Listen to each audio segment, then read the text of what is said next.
Madam चला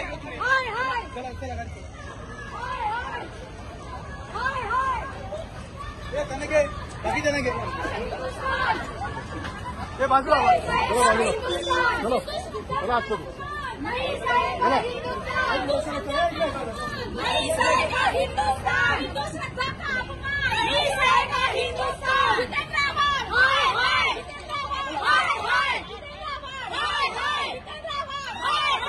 byte घे ना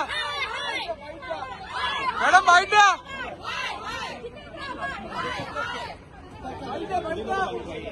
मॅडम बाइट द्या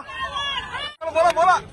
काय सांगा तुम्ही पेन्सिल हे जे सर्वज्ञानी जितेंद्र आव्हाड आहेत ते नेहमी मूर्खासारखी बडबड करत असतात. कालही त्यांनी एक वक्तव्य केलं प्रभू श्री रामचंद्रांबद्दल आणि ज्यांना हिंदू धर्माचा अभिमान नाहीये तर त्यासाठी श्रीरामाने त्याला सद्बुद्धी द्यावी त्यासाठी त्याचा निषेध म्हणून आज आम्ही इकडे निषेध करतोय आणि त्याला आम्ही गुलाबाची फुलं द्यायला आलोय तर पोलिसांनी आम्हाला अडवलंय. जितेंद्र आव्हाड हाय हाय